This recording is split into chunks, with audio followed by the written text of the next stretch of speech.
All right, what is up? It's your boy Jonni.shreve. I have beating prompts to tell like it is, guys. Today, guys, gonna go over a movement that a lot of people have really confused, and it is the rack pull. So I was talking to my athletes the other day, and I realized that I don't have many rack pull videos that are up, and it should be one that should be in there because a lot of people get it misunderstood. So we're gonna talk about how you should actually be doing a rack pull itself. What is the purpose of actually doing a rack pull? Well, a rack pull is basically that top third of your squat, your deadlift. It's basically that movement from here to here.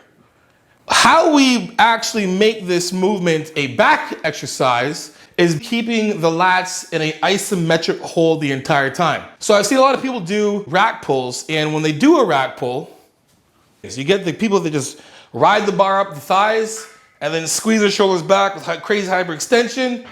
We get those who are just trying to pull up through here, the knees are forward more, and they're just doing this. And then you have those who are kind of doing almost what you're supposed to do, but the shoulders aren't depressed. They come up and they roll their shoulders back, and then the bar comes away from their thighs. Now, I have the bar set a little high just because my rack doesn't go any lower than this. Now, when you do perform rack pulls, I recommend getting the bar to be around either right by your knees or a tad below your knees. That way you're gonna get that full range of motion from that top third of your lift. So people are doing like hang cleans, almost like right to here, sometimes a little lower depending. If you're doing, the top of your deadlift, you're getting that top third, your squat and so on. Anyway, so here's what we actually wanna do when we wanna perform rack pulls. What I like to do is get myself lined up, and I'm not gonna let the bar go forward.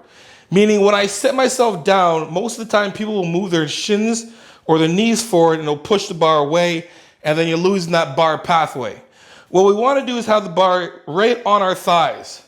We're going to grab the bar, we're going to hinge our butt back, and then we're going to drop into our lats. So we're going to pull our lats or shoulders back. So we're here.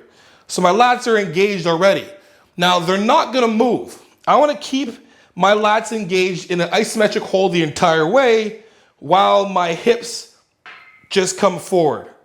So when they go back down, my lats are already still in that same position. That's gonna help us avoid any kind of this kind of stuff. It's because most of the time when you're not engaged in your lats, you're letting the bar basically run freely and it's tapping both sides. So again, what we wanna do is grab the bar from here. We're gonna sink into our lats by not shrugging our shoulders. I'm not shrugging here. I'm pushing my lats back like someone's trying to tickle my armpits. Someone's trying to tickle me back here. I'm gonna pull back like this.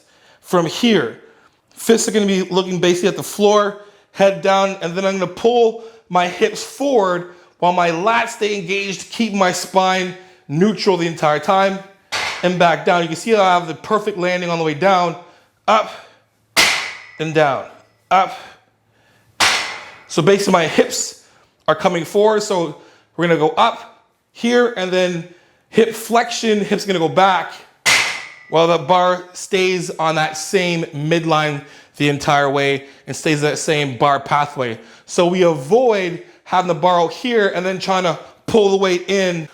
When your lats are engaged, you're basically trying to bend that bar over your thighs while pushing your shoulders down. That's another way we can practice shoulder depression. So if this way is a little harder for you while you're basically here and you're really not connecting to sinking into your lats or protecting your armpits like someone's trying to tickle your armpits, come up the top, try and bend the bar over your thighs and let your hands drop to the side where your chest stays up. So my chest is gonna stay high. I'm gonna let the bar pull me down, but I'm gonna try to bend the bar over my thighs. That's gonna keep my lats engaged as well. And that's all we're doing. Is hips are going back, hips are going forward. Hips are going back, hips are going forward. Now you'll feel and should feel a little bit of activation and leverage or help from your posterior chain, almost similar to a Romanian deadlift. This is basically the last third of the Romanian deadlift. So you should feel your glutes, your hamstrings aiding this lift, and your erectors aiding this lift while your lats stay in a fixed position, in isometric position. The reason why we do that is because the more we load this bar up, the more we're really relying on our lats to stay in that position where it doesn't matter how much weight's on here. When I do this, the bar doesn't drop. If the bar drops, it's because my lats aren't engaged. If I engage my lats, the bar stays here. If I don't engage my lats, it runs off. And then I'm pulling the weight through my rear delts. So again, remember this is gonna be a little bit lower, but just for now, we're walking the bar. Hands are gonna go reach down to the bar. You're gonna have a little some hip flexion.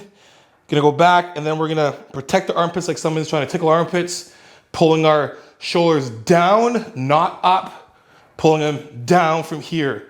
While they're engaged, tight core, neutral spine, head straight, almost like your chin's a little tucked, but not like this, just looking straight. And then when we're pulling up, hips are coming forward, and we're up in the same position. And on the way back down, my lats are still engaged.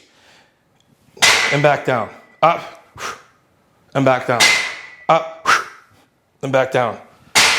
And right there, guys, is your fastest, most simplest explanation of a rack pull. Anyway, guys, make sure you subscribe to the channel. A lot of you guys watch these videos not subscribing. Hit that subscribe button and notification button so guys, when I put a video like this, guys will be the first ones to get it. You know, I'm gonna come with that tell like it is, transparent, vulnerable truth, guys. CoachingJonny.com. Use my code Johnny15 for 50% of the Power 13 cookbook. Use my other code Johnny for 50% off. Fit Army, guys. And guys, add me on Instagram also at _JonnyShreve_, guys. Send me your progress pics, send me your training clips, send me some foodie pics, and I'll repost for you guys. You know how it is. Iron sharpens iron.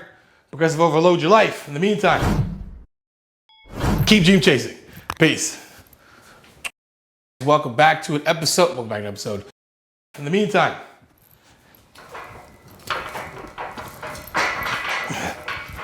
keep dream chasing. Peace.